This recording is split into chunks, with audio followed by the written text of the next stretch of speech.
you look into the Constitution, you say, oh, well, here are these organizations, and there are 50 of them now. There's one for each state, militia of the several states, and they are given the authority and responsibility to execute the laws of the Union, suppress insurrections, and repel invasions. So Congress can call them forth for those reasons, and the states are not limited in any way. They can call forth their militia to deal with whatever problems they may have. So if you thought about just those three, you would say, well, my gosh, that's the nucleus of what anyone would consider to be a thoroughgoing homeland security structure, certainly a home defense structure in the course of dealing with possible dangers arising out of international warfare, right? Right. But LaGuardia and Roosevelt and another man by the name of Landis who came afterwards, they were unable to figure this out. And there are a number of books written on this subject, and it's fascinating to see that they don't talk about what we're talking about here now. The reference to the militias in the Second Amendment, correct? Yes. Well, the reference is in the Second Amendment, but it's referenced in the original Constitution, too. Right. Article 1, Section 8, Clauses 15 and 16, and Article 2, Section 2, Clause 1 makes the President the Commander-in-Chief of the militia. So Congress has given certain authorities with the militia, and the President's made Commander-in-Chief of the militia, but the militia are recognized as these state institutions, the militia of the several states. They all existed. Now, the Second Amendment comes along, talks about a well-regulated militia being necessary to the security of a free state. And the Second Amendment, just as with every provision of the Bill of Rights, is really a reaffirmation of the proposition that certain powers are not given to the general government in the original Constitution.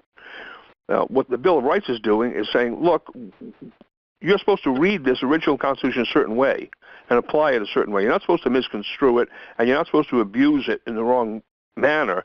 And to make sure of that, we're telling you the following: First Amendment, Second Amendment, Third Amendment, so forth and so on. It isn't as if these powers granted in the original Constitution and there was an amendment in the sense of saying we're taking these away. So if you look at the Second Amendment, and it starts off a well-regulated militia, well, what were they talking about?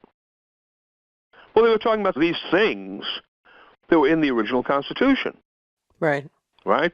14 states at the time, because Vermont had come in. These 14 structures that were in each one of the states under the Constitution.